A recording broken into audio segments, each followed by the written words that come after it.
Again, remember, if you have not registered your clicker, you voting right now is an exercise in frivolity because it's not going to register your clicker's ID with your actual name. So, because I think more than 18 people seem to be frantically trying to answer, make sure you have registered your clicker. Yeah.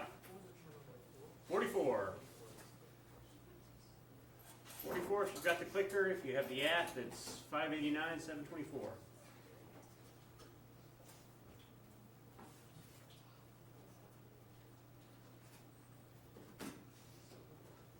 $17 more seconds.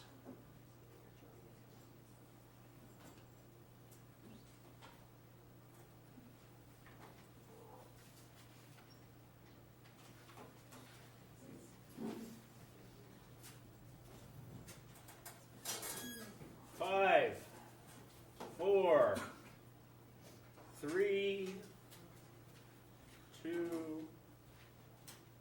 going once, going twice, sold.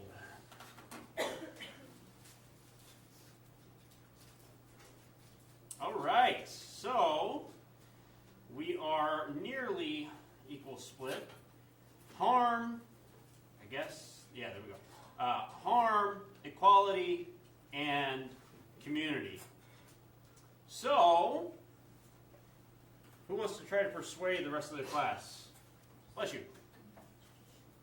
Who feels particularly confident in their answer? Yeah. Well, I just have them all listed. Well, that helps. Yes. So, if you have them all listed, now a reminder, the testing effect would suggest that maybe we don't go back and look when we respond. After you respond, it's fine to go back and look. But equality is not one of those 5 moral primary colors. Yes? Oh, I didn't check the notes to answer. No, it doesn't matter. I'm just letting it right now. All right. So, we'll get to that in just a second. So, recording. Cool. All right. How's everybody's weekend? Good. Anybody do anything fun?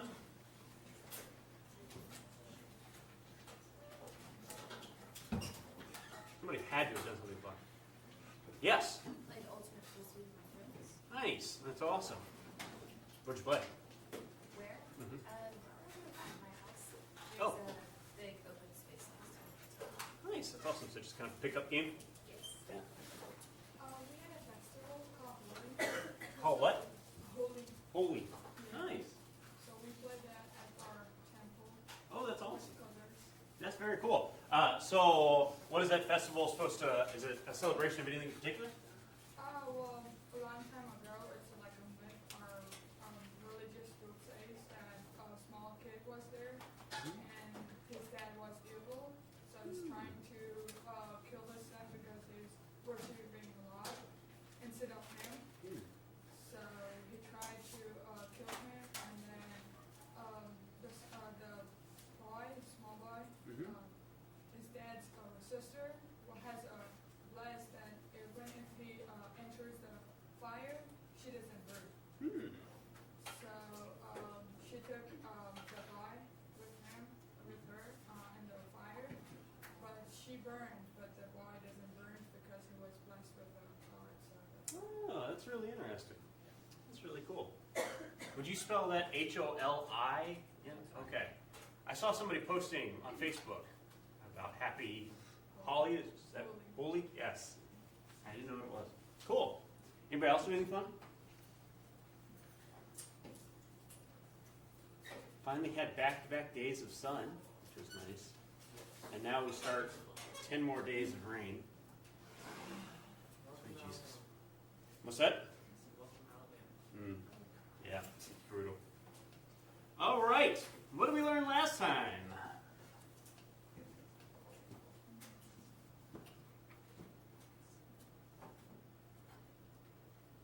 Yeah. Reasoning versus reasoning versus rationalizing, and what's the difference between those two? Well, reasoning, I'm just going to read one. Reasoning allows you to start from principles and derive a moral position, while rationalizing comes from the gut instinct without reason. Yeah, so reasoning is kind of a priori, right, ahead of time.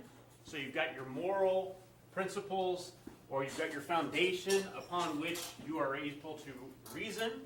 Rationalizing is this kind of post facto or post hoc type of substantiation where you've got a gut instinct, and now I'm going to go backfill the information to allow me to get to whatever that position is. Yeah? Yeah, and what's the difference between individualism and collectivism? Collectivism focuses on the group, spread of the group, individualism, and more for individuals. For example, I think it was life living pursuit of happiness. Yeah, right? And so individualism versus collectivism in a very broad sense can be seen as kind of Western versus Eastern philosophy. A lot of Asian countries tend to have more of a collectivist mentality, whereas a lot of Western cultures tend to put a lot of emphasis on the individual.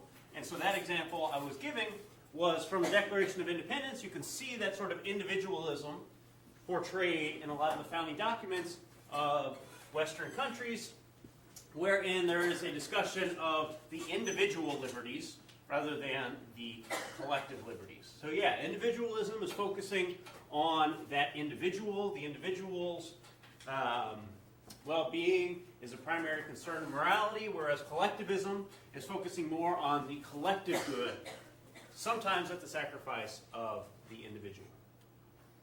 Give me one other thing we learned last time.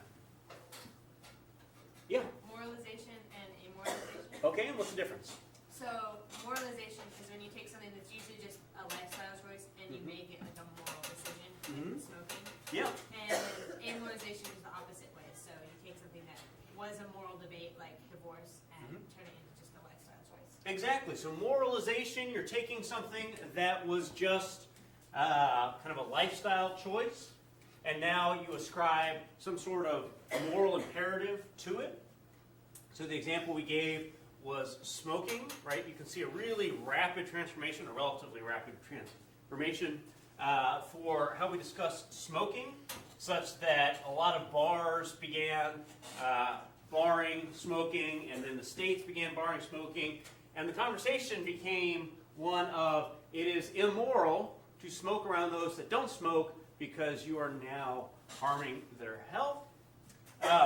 Amoralization is kind of the opposite of that. It's taking something that we had traditionally established was moral issue to be considered, and now we're treating it as a lifestyle choice, right? So the topic that came up last time was, for example, gay marriage, right? So for the longest time in history, at least in U.S. history, it was a consideration of morals one way or the other, and now it's largely viewed in society as a lifestyle choice. And so it's not necessarily something that most people consider moral or immoral, right? The conversation now becomes moral or immoral about individual rights, but the actual topic itself has been kind of amoralized and is now just seen as kind of a lifestyle choice rather than a moral or immoral decision. Great. Questions from last time?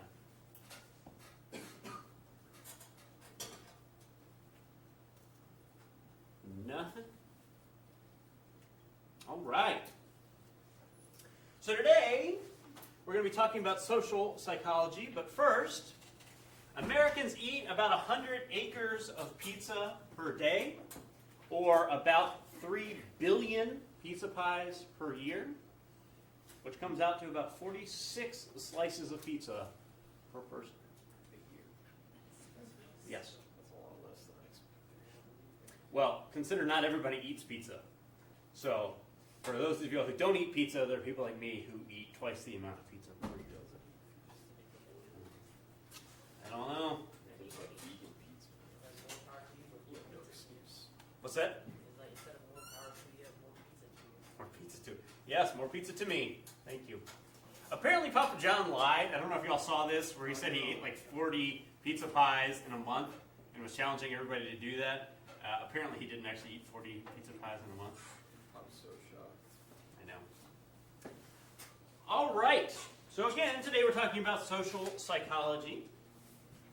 And I'm going to try not to be too down on kind of the field at different points, but there are a lot of places wherein societally we have kind of run with myths about social psychology. There'll be some things we talk about in the lecture. There are some things not in the lecture that I suspect are in your book.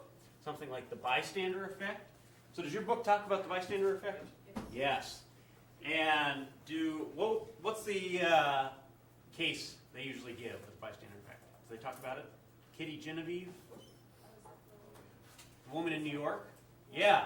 And so that's always given as an example of the bystander effect, wherein this woman was being assaulted and was yelling for help, and people weren't calling 911 to help.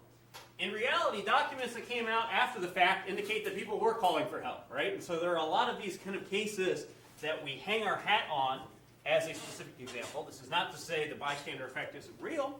It absolutely is real, and a lot of other studies have established that. But one of the kind of main takeaways from today's lecture, in addition to the primary information I'm going to be giving y'all, is that it's never really as cut and dry as sometimes we like to make it, and you can't represent necessarily a single construct in terms of, a construct in terms of a single example. And so let's start with social psychology. What is it? Well, it's a scientific study about how we think about, influence, and relate to one another. It's the focus within psychology about interpersonal interactions, group-level influences on the individual. Now, is anybody in here a sociology major? No? So, one question that always comes up is, how is this different from sociology? Well, sociology tends to focus on kind of the group, the collective level. Right? So again, we see manifestations of the difference between individualism and collectivism in these kind of academic disciplines. And so sociology tends to focus kind of on the collective, on the group level, on the societal level. Whereas psychology, in this case social psychology, tends to focus on the individual. Right? We'll study these individuals in terms of groups. But social psychology is more the focus of not what's happening at a societal level, but what happens at the individual level, sometimes from societal pressures, or group pressures, or just interpersonal interactions.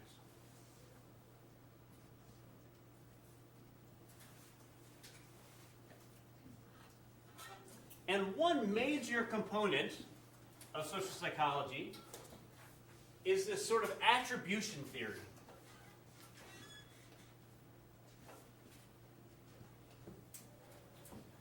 And the attribution theory says that we tend to attribute to somebody and somebody's decisions to do something or their behavior by crediting either situational factors, so environmental factors, or dispositional factors. Now, what would be a dispositional factor?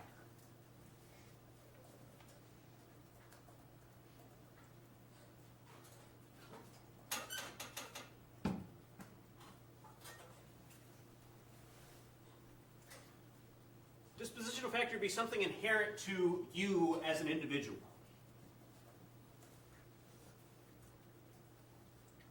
So we're either saying that the situation you're in has a large influence, or who you are as a person has a large influence. And this discrepancy between situational attribution and dispositional attribution is the foundation for what we call the fundamental attribution error. So we tend to ascribe situational attributions to ourselves, but dispositional attributions to others. Right? So think about you driving next time you get in your car and you cut somebody off. Your attribution is that either, oops, I made a mistake, or, oops, there was something at hand I had to get over because there was an accident ahead, or I'm in a real big hurry and I need to get somewhere. See, those are all situational. Dispositional is such that if somebody cuts you off, you flip them the bird. You say, this person's an a-hole. This person's mean, right? So again, you're ascribing situational influences for behavior, for your own behavior, but dispositional factors for other people's behavior. Yeah? Just out of curiosity, is this kind of like related or has some sort of relation to maybe like hypocrisy or something like that? To what? Is this like similar to hypocrisy? Hypocrisy? I think a little bit. Explain your reasoning or your thought process. Because, for example, we're talking about the situational attribution where, if you cut somebody off, it might for your own personal reason, therefore you believe you have a stronger right to do so, but somebody cut you off, because the thing is, it's kind of like, you think it's okay for you to do it, but yet when somebody does it to you, you get mad at them, and you don't expect the other person to be mad at you. Yeah, absolutely. So there are certainly circumstances wherein it can appear hypocritical to people who are kind of aware of this discrepancy. The only flaws on that is, in that example, is there's no sort of communication, so it's kind of hard to assume do they have a positive image towards that or a negative image towards that. Yeah, and so that's one of the ways you can kind of mollify this fundamental attribution error of getting to know somebody or getting to know somebody's motives, right? You may even see this in your own interpersonal interactions with people you really know and really care about, right? If you're really angry at your significant other and they show up late for your date, your first reaction is to probably give some sort of dispositional attribution. God, they're just always late. Why don't they care about me? Why don't they put in the effort? They're just being really lazy. Whereas when you're not really angry, you tend to ascribe potential situational attributions of, they must have gotten stuck in traffic, traffic's really bad this time of night, etc. And so you can think about these sorts of attributions, again, being context specific, but also familiarity specific with other people. And so we, in Western society, tend to have certain attributions of personal characteristics towards other people.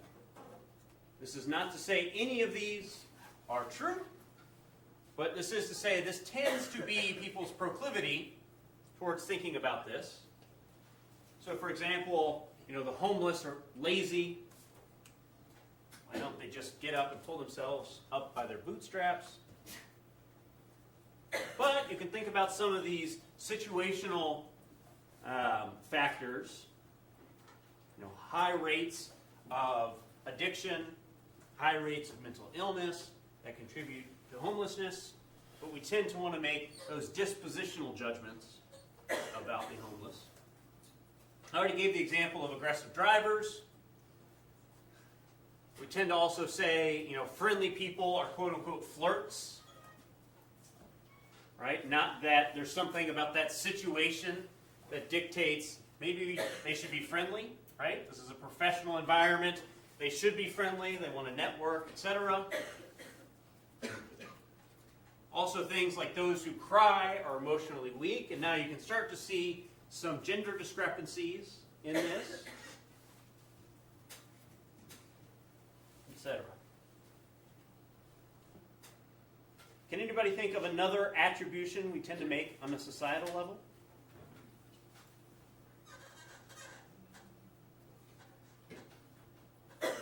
Yeah. People who wear glasses are nerds. Yeah, people who wear glasses are nerds. It's a good thing that came from somebody wearing glasses, or I'd beat you up. Just kidding. Yeah, right? So you have these certain kind of attributions, these dispositional, when I don't think there's actually any correlation between wearing glasses and being a nerd. Maybe there's, who knows? Yeah, exactly. So critical thinking. Talk with your neighbor. Think about some examples where you've experienced or you've been prone to this sort of fundamental attribution error. And then we'll bring it all back together.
You lost your buddy up there. Yes, you do.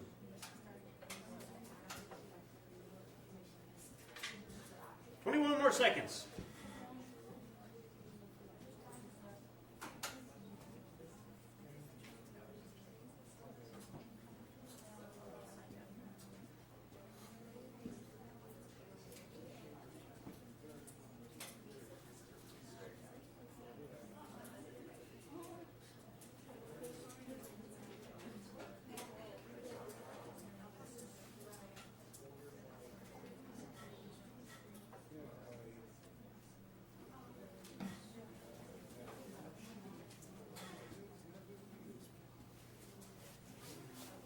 All right, give me some real-world examples of the fundamental attribution error in your day-to-day.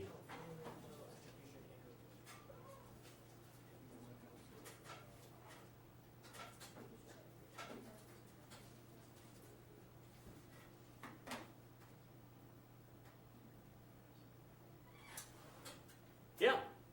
This is something we were talking about, but basically, like for me, some people thinking just because like I'm black, thinking that I'm a threat, or that he's Asian, but he's like incredibly smart. So. Yeah, that's really interesting. So kind of these societal beliefs about individual dispositions of people based on their race, right? Instead of knowing you as an individual. Exactly. Is that a hand? Yep. And that, obviously, it's not true, but many people think all gay people are flamboyant. Yeah, exactly. So you can have even more of these kind of societal prejudices about people based off of sexual orientation, or again, race, gender, or things like that, that don't necessarily fit in with the situation.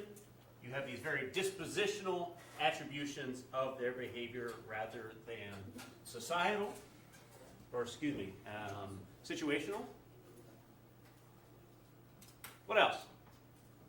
Yeah. So in our robotics competition, if we like work really hard and we read through the rule book and we find some loophole, like we're so proud of it, Yeah. and we'll like exploit it or whatever on the field. And then if we see some other team that's like exploiting the rule, like we're like, no, this is so unallowed. Like, Yeah, exactly. So if the thought is that, we worked hard to find this loophole, we deserve to exploit it. If somebody else is exploiting it, it's because they're cheating. yeah. They're immoral human beings. Yeah, exactly. That's a really good example. Somebody else give me one more example.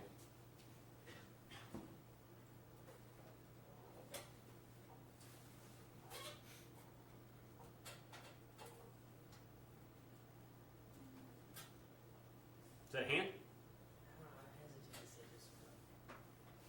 It's up to you.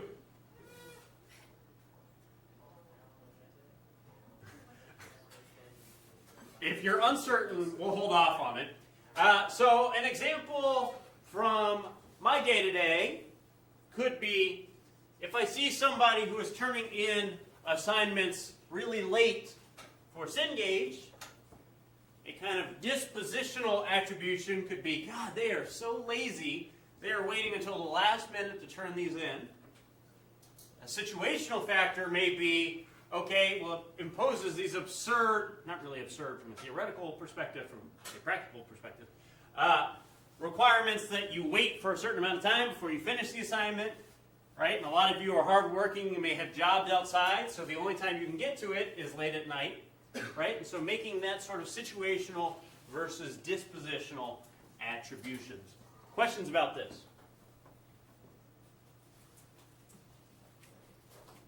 All right.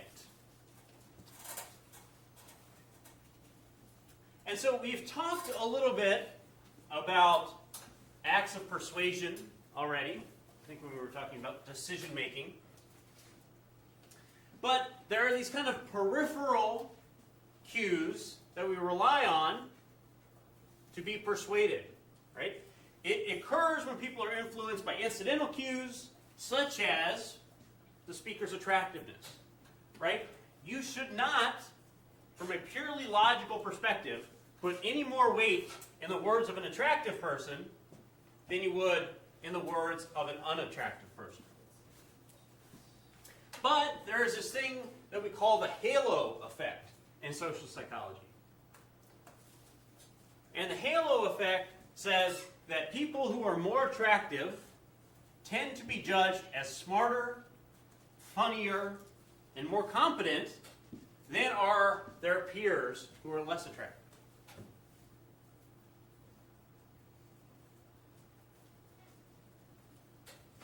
And if you don't know who Jim Gaffigan is, he's a comedian. Couldn't get that. This is a joke. Yes? Isn't there also an opposite of that effect called like the Horns effect or something? Or is like the exact opposite of the halo effect? I'm not familiar with it by name. What would that say? It's pretty much the opposite of the halo effect. Mhm. By saying, less attractive or, not so good with the person equals not so good person, I guess. Oh, so yeah, it's kind of, the opposite of the halo effect. it's not necessarily the opposite, but it's the counterpart to that. Yeah, where unattractive people are sometimes seen to be kind of more unclean or less of a good person, things like that. Yeah. Yeah, and so there also is this kind of fame as proxy, right? People tend to think that those who are famous have some sort of moral benefit. Right? You see this all the time, where you have people like Kid Rock or Taylor Swift on both sides of the spectrum weighing in. Are they more knowledgeable about politics? Probably not. But because they have fame, our proclivity is to ascribe to those individuals competence about a wide range of things that maybe they aren't competent about.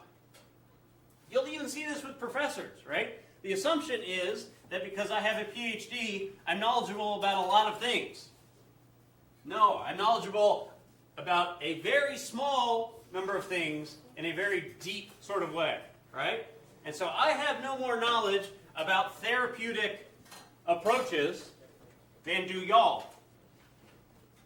But again, it's kind of this ascribing to the individual general competence as a function of certain status in society. Central root persuasion, on the other hand, occurs when interested people focus on the arguments and respond with favorable thoughts. So whereas this peripheral is going to try to convince you to vote a certain way or to buy a certain car, the central root focuses really on the ideas, the thoughts, the beliefs.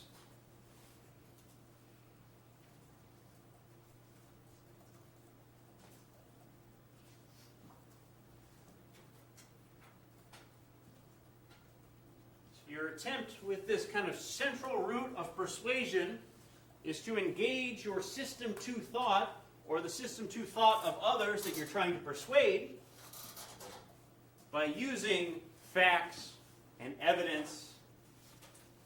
A quick reminder, what is system 2 thought?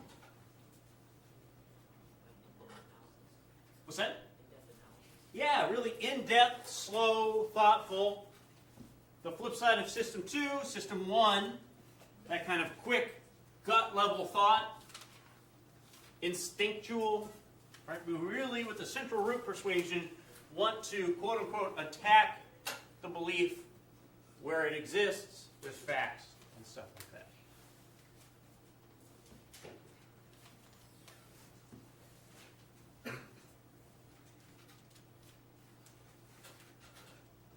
And so 2 examples we've talked about to this point. The foot in the door phenomenon.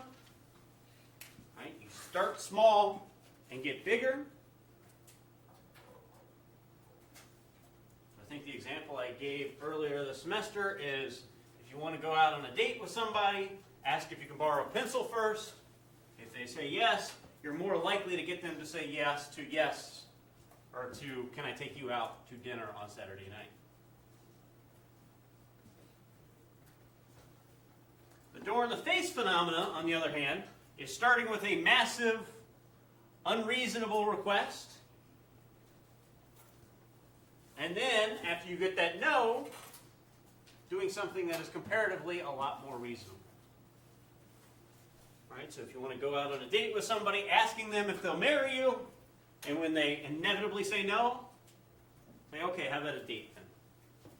Although in this world of reality shows where people get married, like, just because the reality show told them to, I would be less likely to use this, because breaking off an engagement to somebody you don't know is probably not going to be the best use of your time.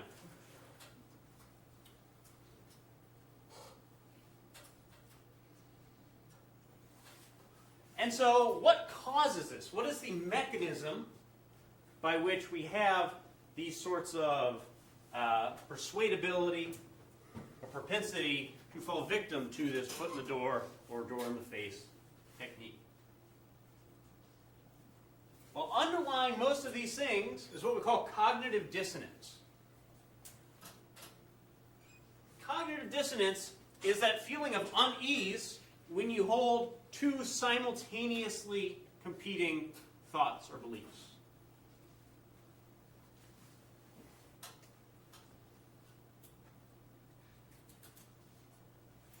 Right? And so you can think about the sort of dispositional attribution in this Dilbert comic, where he has to say, based off the numbers, either the strategic plan he came up with is irrational, or that Dilbert is uniquely bad with numbers, right?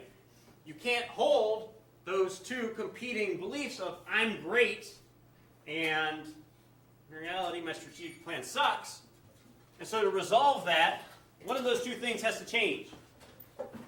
And in the interest of what we call ego preservation, right? People don't want to think of themselves as an idiot. They tend to think other people are idiots.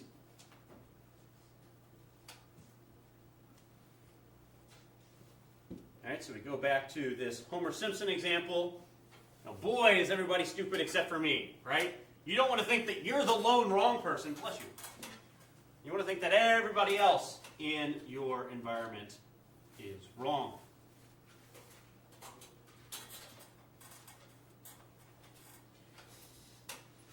And because we're in the midst of a political season, the only way, seemingly at times, to get through it, regardless of what your beliefs are, is to use social science to have fun with other people. And so one way to get people to hold a view that they don't actually believe, to change their mind, is to ask them to just advocate for your position. Right? It doesn't matter what the position is. Let's say you vote for Team 1, somebody else votes for Team 2, and you really want them to vote for Team 1, you say, okay, I know you vote for Team 2, but why don't you just really quickly argue in favor. What are some of the good things about Team 1? And what you'll find is that forcing them to advocate for Team 1 causes this cognitive dissonance, right? I don't believe Team 1's the answer. I'm a Team 2 kind of person. But I'm saying these complimentary things about Team 1. Why am I saying them? Well, they must be true. Okay, and if they're true, then maybe I don't really believe in Team 2. I'm more of a Team 1 type of person, right? And this will work with anything. It's not just politics, but getting people to advocate for your position on something makes it much more likely that they wind up adopting your position to resolve this sort of cognitive dissonance.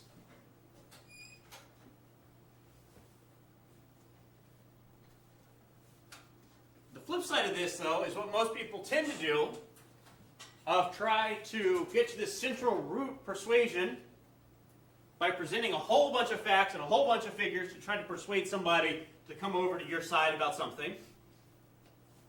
But as we know, human cognition is irrational. Not all the time, but frequently is irrational.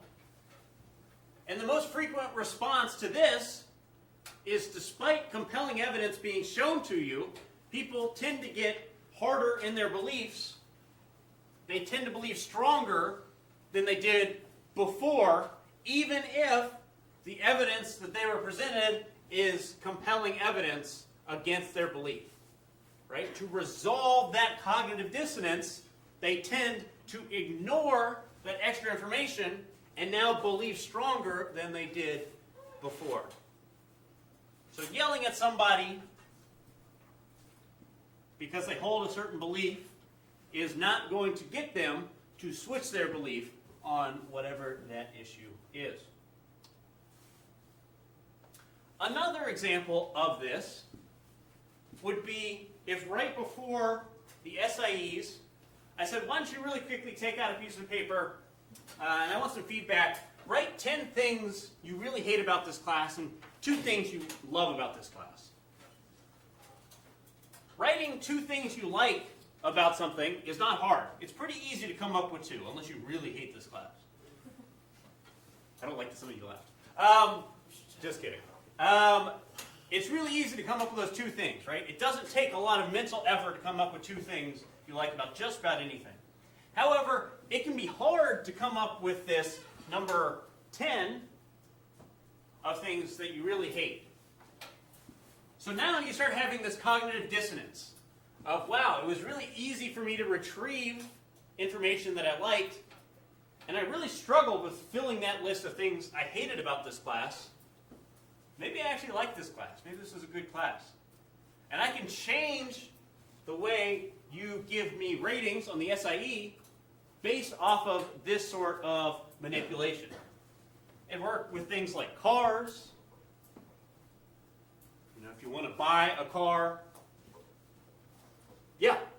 With this, the more you think about how you hate this class, the more you hate the class. See, that's a really interesting idea, right? So if I'm just telling you to write things, write a certain number, what you like, what you hate, yeah, it'll become a lot easier to say, look at how many things I hate about this class rather than things I like about this class. But because I've set kind of this arbitrary number, although it's a high number, it makes it hard to reach that benchmark. And if you're told you need to write 10 things you hate about this class, once you start getting to maybe number 6, it's going to be harder to retrieve this information. Say, okay, if I can't reach this benchmark of things that in theory should be a reasonable benchmark, if he's asking for these 10 things you hate about the class, the way most people tend to resolve that information is by saying, you know, maybe it wasn't that bad of a class. Does that make sense? Yeah, it's kind of counterintuitive. A lot of things in social psychology seem somewhat counterintuitive with people's decision making, with alterations of their behavior. But people really don't like cognitive dissonance and resolve it in a variety of ways. So, talk with your neighbor. Think about a time you've experienced cognitive dissonance in your life. Maybe more recent, the better. what was it over, and what was your response to said cognitive dissonance? And then we'll bring it all back together.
More seconds.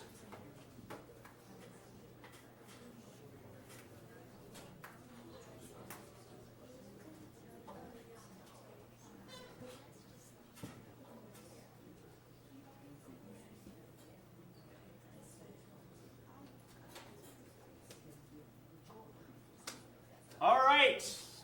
Who has got an example? Yeah.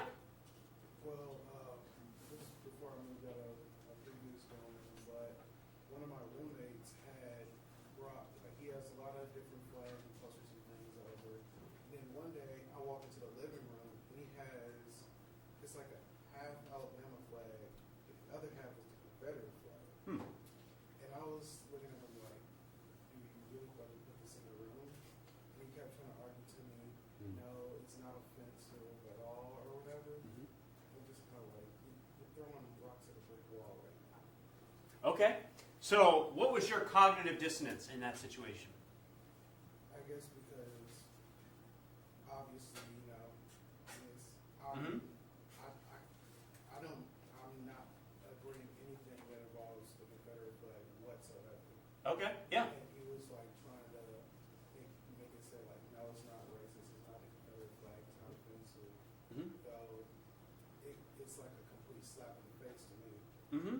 Yeah. So you have these kind of two competing views. Maybe before that event, you thought of your roommate as somebody you really liked and somebody you had kind of this positive affection for, but then you kind of had this encounter where you had something that seemed to be kind of, what's the word I'm looking for? It didn't fit with your image of him as a person, right? So you have this cognitive dissonance wherein you have to resolve it by likely either in your mind saying, okay, he's not who I thought he was, he's not a great guy, or the flip side would be, okay, maybe this symbol doesn't mean what I think it means, right? And so you have that cognitive dissonance that forces you to kind of choose a belief one way or the other, which doesn't really allow you to go back to the time before you were forced to make that choice. So yeah, absolutely. Does somebody else have another example?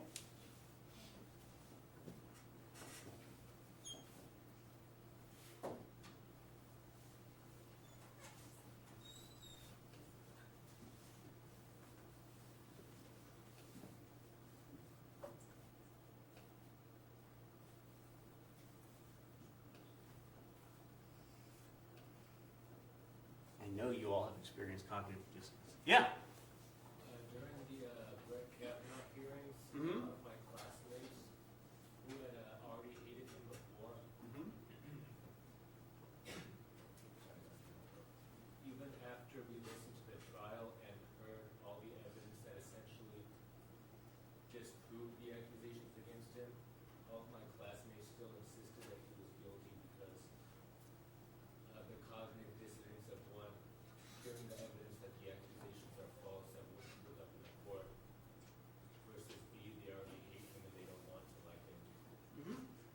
So anytime people are presented with evidence, regardless of what the topic is, you'll have some sort of preformed view, right? You see this all the time with public trials, right? The most recent one I can think of was Casey Anthony, right? Everybody had a belief that Casey Anthony was guilty. She had due process, went through a jury hearing, all this evidence, and was acquitted. And everybody's reaction was not, oh, once everybody saw the evidence, she must not have been guilty, right? Everybody's reaction was, how could jurors be so stupid to think that she actually didn't do this? Maybe she did it, maybe she didn't. I don't know, I wasn't there. But, right, people have this dissonance associated with, here's all this additional evidence that I'm not going to consider because I've got my worldview. And so, again, now I'm going to ascribe dispositional factors to the jurors in that case rather than to the situation at hand, right? And I don't know if it was that case, but a lot of other cases, there have been death threats made against jurors because of this, right? You have this sort of discrepancy where people say, my worldview is X, this other evidence does not fit in with my worldview, and so now I have to resolve it somehow. I'm probably not going to change my worldview. I'm just going to call everybody else stupid.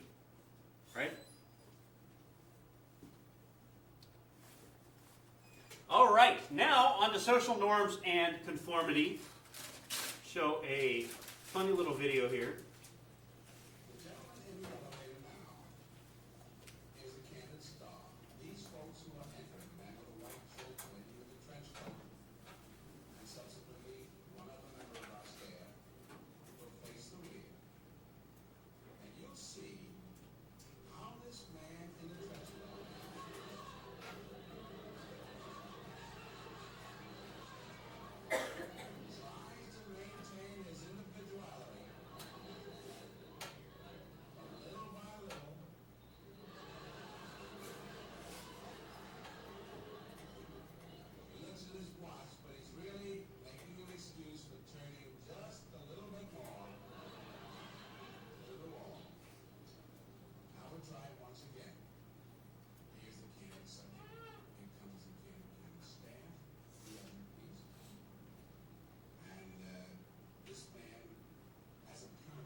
So this is a really great representation of people's desires to conform in certain situations, right?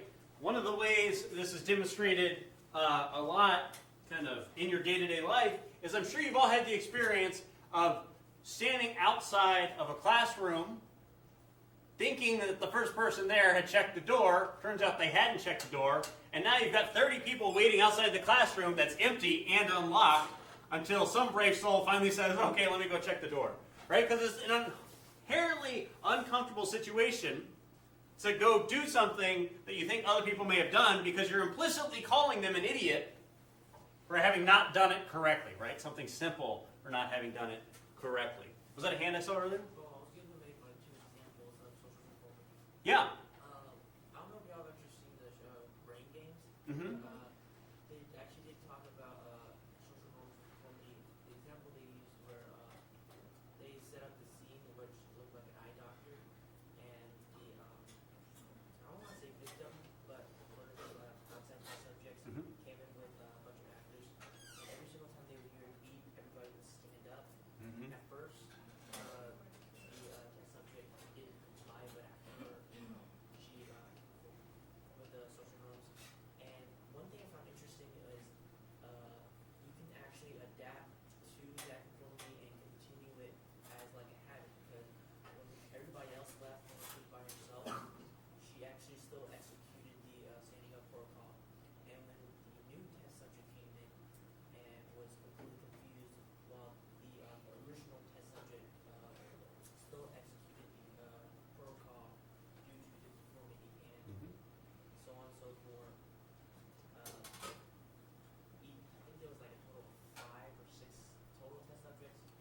test subject who was influenced by this thinking approach.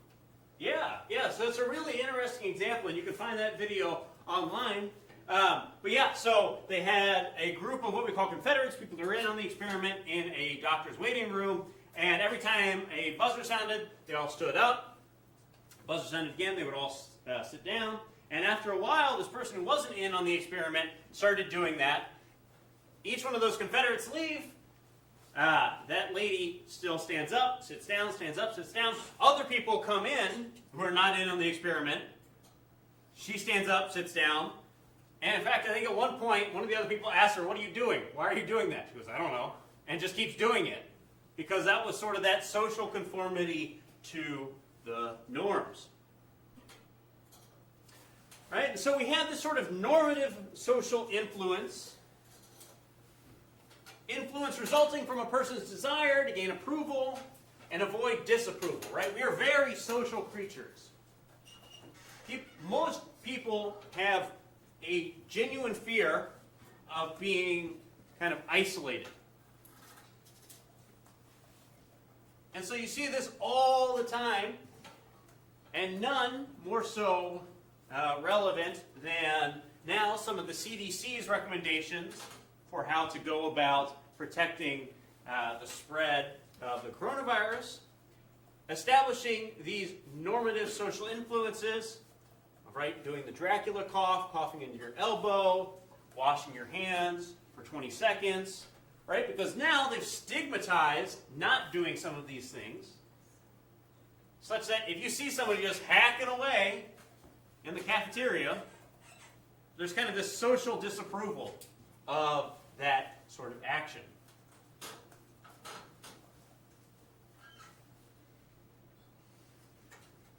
So what they've done is establish some sort of norm, societal norm,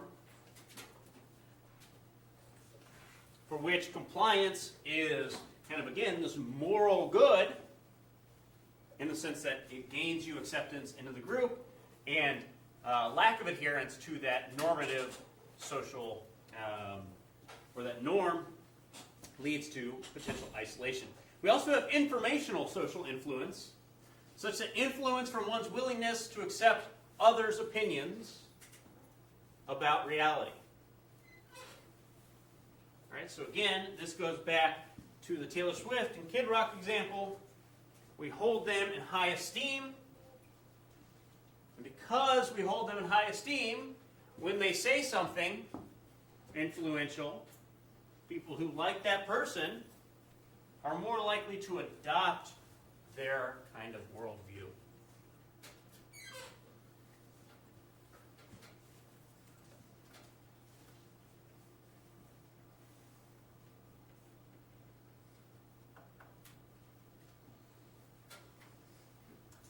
And so one of the early studies that demonstrated this is what's been kind of referred to as the Ash conformity study, and I'll speak to why I think that's stupid in just a second. But they had people in a classroom like this, and they had everybody but one person in on the experiment, right? They had all but one of the individuals were a Confederate. The person didn't know everybody else was a Confederate. But they would show a target line up on the board. I would draw it up here, and then I would draw 3 more lines. And I would ask you to vote on which line corresponded to this target line. So we would go around person by person, and obvious the right answer here is C, but we would have the Confederates say B, B, B, B. And results found that 75% of people conformed at least once. They did this many times. 75% of people conformed at least once. 25% of people never conformed. That's not to say that 75% of people conformed every time. And in fact, there was a substantial proportion of people that only conformed once or twice, a couple times, and then went back to giving their right answer. And in the year census study, the study was published, I think, in '59. It's come to be known as the Ash conformity study, right? The idea that it's demonstrating this general sort of conformity. However, if you go back and reread the paper, what Ash says is this is inherently remarkable that not everybody conformed all the time. Right? Even though there was this massive social pressure, right? Think about it in an example. Let's say instead of having the clicker question, I said, what's the right answer to that question I put up on the board, and went around one by one, and everybody knew to give the wrong answer except for you. How likely is it that you would be the one person who's willing to face potential isolation for being kind of the person that bucks the trend, right? So Ash's point is it's remarkable how willing people are to buck conformity when they believe something's wrong, right? When you have this obvious example of the wrong answer. And I bring this up because, again, we have kind of these, I don't even know what to call them, but these collective false memories of sorts for these types of studies, and you'll hear people talk all the time about the Ash conformity study. And if you want to get me in trouble, just say to that person when they talk about the Ash conformity study, have you ever read the Ash conformity study? And they say no, say figures. Because it's not a conformity study. It's a study about how willing people are to buck the trends when they think they have an example of what is right. Now, in addition to conformity, we have obedience, right? Conformity is changing your behavior to conform to society.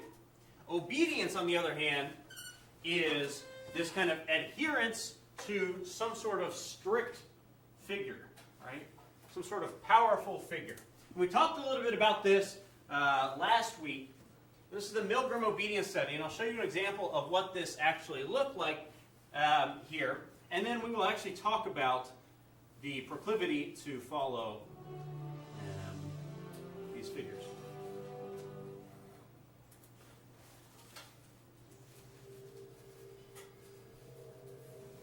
When I learned of incidents such as the massacre of millions of men, women, and children perpetrated by the Nazis in World War II, how is it possible, I ask myself, that ordinary people who are courteous and decent in everyday life can act callously, inhumanely, without any limitations of conscience? Now, there are some studies in my discipline, social psychology, that seem to provide a clue to this question. I wanted to study was a little different, went a little bit further. It was the issue of authority. Under what conditions would a person obey authority who commanded actions that went against conscience? These are exactly the questions that I wanted to investigate at Yale University. It is May 1962. An experiment is being conducted in the Elegant Interaction Laboratory at Yale University. The subjects are 40 males between the ages of 20 and 50 residing in the Greater New Haven area. Psychologists have developed several theories to explain how people learn. One theory is that people learn things correctly when they're punished and made a mistake. 40 years later, Milgram's infamous experiment, obedience, is still taught today, and each protest was... And so he would tell the experiment, the folks in there, one was going to be a Confederate, the other was going to be an actual participant, that they were both there to take part in the study. So it gives this idea that they both could potentially be assigned to either group. However, the Confederate, the person who was in on it, was assigned to the quote-unquote learner group. The person who came in off the street was assigned to the teacher. And the idea was that, okay, does the punishment, does the deliverance of a shock increase people's actual memory for this? And so what you see here is what they were shown, ranging from mild shock all the way up to dangerous, severe, and then actual X's indicating death. Starting with 15 volts. And you increase the shock one step on each arrow. But the learner very, very convincing signs of pain as the shocks increase. This will be at 3:30. And Milgram found, surprisingly and rather horrifying, that the majority of people would actually go right to the very highest level if there was some pressure from a man in a white coat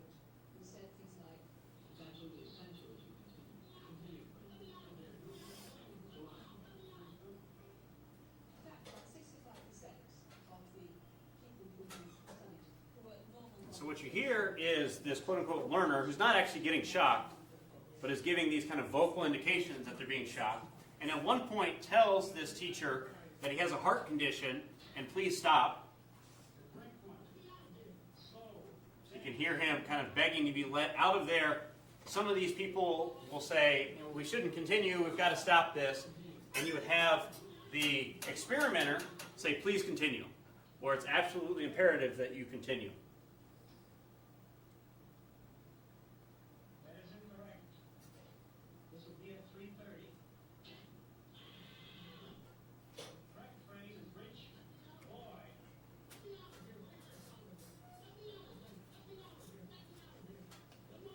The next phrase is fast. Bird, yard, train, plane. Eventually, the learner pretended to be unconscious. Continue, teacher. So eventually, that learner just stopped responding. Wasn't registering any sort of pain in response to these shocks, what the teacher thought was shocks, right? Causing that teacher to think that, okay, this person is unconscious, and was still, in a lot of these cases, continuing to deliver shocks. And so, beforehand, Milgram asked a whole bunch of people, how many participants do you think are going to go all the way to this where they think they've killed the participant and keep going, right? Most estimates were very low single digits, the assumption being that you're going to have a certain percentage of the population that kind of have this psychopathy or psychopaths who don't mind hurting other people. But in Milgram's study, he found that 2/3 of participants went all the way to the highest level of shock, and all of them went to at least 300 volts of, or what they thought was 300 volts of electricity, representing about 2/3 of the way through the shocks. And so again, this served to illustrate the fact that, normal, good people, even people that show initial protest, are told, or when they're told to continue on doing something that they feel is morally aberrant, will continue to do so simply because somebody says, you have to continue. Right? There was no threat of punishment, it's continue or we'll kill you. It's purely just you have to continue. The study mandates that you continue on with the actual process.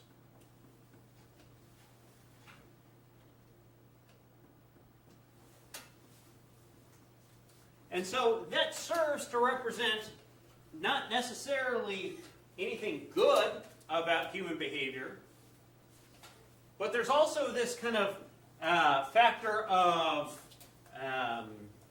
what's the word I'm looking for? I'm totally blanking on the name. But where you have one person that is willing to buck a trend, where you have one person that's willing to stand up and not do something, or stands up and does something, it creates this sort of snowballing effect wherein more people are now willing to do this.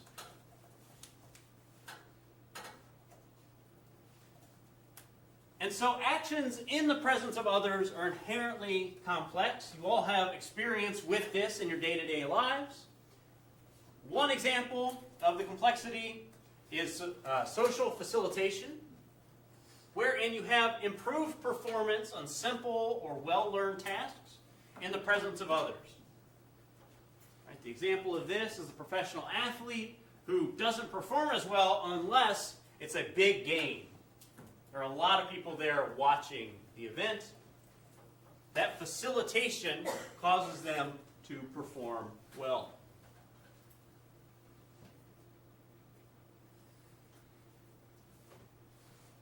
The other side of this, I'm sure you all experience in group projects, is what we call social loafing.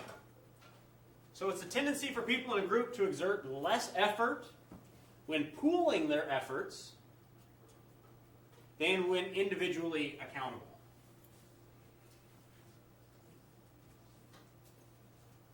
Right? So you have a group in a group project.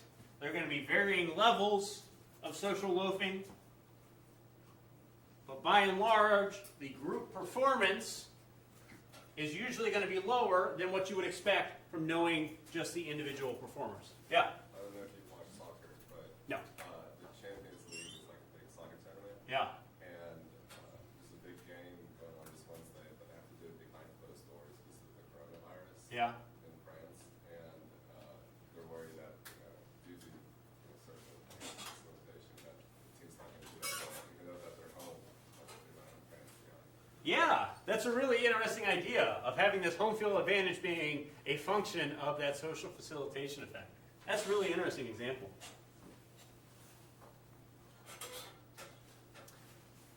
We also have examples of what we call de-individuation, right? So think about the word, deconstruct that word there, individuation or individualism, right? The individual. De-individuation is this kind of hiding in the group, or hiding behind a mask, both literally and figuratively.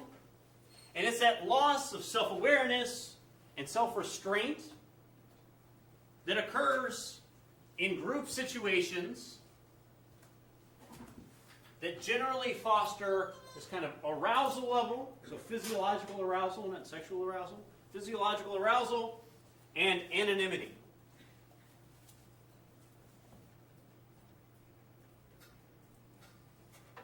That's why you see a lot of countries crack down on any sort of protests where the protesters have covered their face, right? Because once there is this covering of somebody's face or wearing of a mask, people tend to act differently than they would if they know that they can be held personally accountable. It's also why you see behaviors in riots occur that wouldn't happen if the individual knew that they could be held responsible. Right? You have this de-individuation of the group that leads people to act in ways they would not otherwise act. And you see this in all sorts of extremist groups, this desire to hide their face, because it allows them to hide into the group, allow them to hide their individual identity. So as a general rule of thumb, aside from it being like 40 below zero when people should be wearing face masks, seeing somebody with any sort of mask or facial covering, even sunglasses, are enough to de-individuate people. Seeing people with those is usually a good indication that maybe we should go the other way. But this de-individuation is also why you have this rancor on social media where people say things to other people they would not say to you if you were face-to-face. Right? I'm sure you all have experience of this, even when it's tied to people's names like you have on Facebook. This kind of de-individuation, you're hiding behind the computer screen, allows you to say, or others to say to you, things in debates on Facebook that you just wouldn't say if you were at the bar together getting a Coca-Cola. And it's also why there's been a push by companies like Facebook to require people to put real names on their Facebook profile rather than made-up names. The idea that we can hopefully start making it a little bit better for people when you have to have your actual name there rather than, for example, a Twitter handle. If you want to see an example of this gone amok, just log on to Twitter and look at any comment thread. It is awful. Because again, people are able to hide behind that anonymity. And finally, we can think about these kind of group level interactions. Groups tend to become more polarized than do individuals. So there's an enhancement of a group's prevailing inclinations through discussion within the group. These groups tend to be more susceptible to extreme behaviors than would the individual.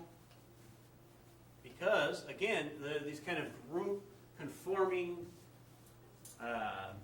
proclivities, there's this likelihood to try to be liked by the group. And so sometimes you'll hear these types of cases where a group will go out and do something heinous. And you'll hear people talk about, I know these people, they wouldn't do this. But in a group, people tend to be more likely to do these extreme sorts of behaviors. Good news is, in a lot of these cases, not every case, but it takes one person standing up and saying, come on guys, this is a really bad idea, to kind of separate that group from the ideal. Parallel to that is what we call groupthink, wherein we have this mode of thinking in groups where we try to focus more on the harmony of the group than we do on the righteousness of the decision being made. Right? Think about this anytime you're going out to dinner with friends. Some of you may be more likely to speak up. But if you hate a certain type of food, someone in the group says, hey, why don't we go out for Thai food? And you hate Thai food? You're more likely to say, yeah, sure. Let's go out for Thai food. Because again, what matters to you is the harmony of the group rather than that sort of decision that's being made.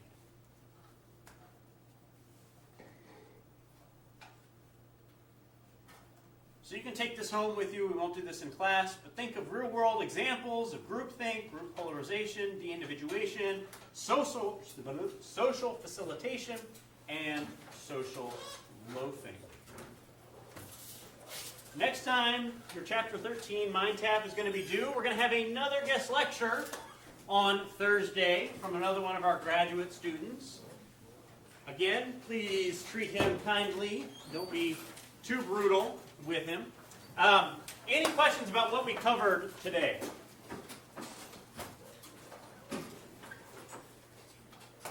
Who's ready to go out and try to manipulate crowds of people? Yes. Cool. Get a group of friends and start screwing with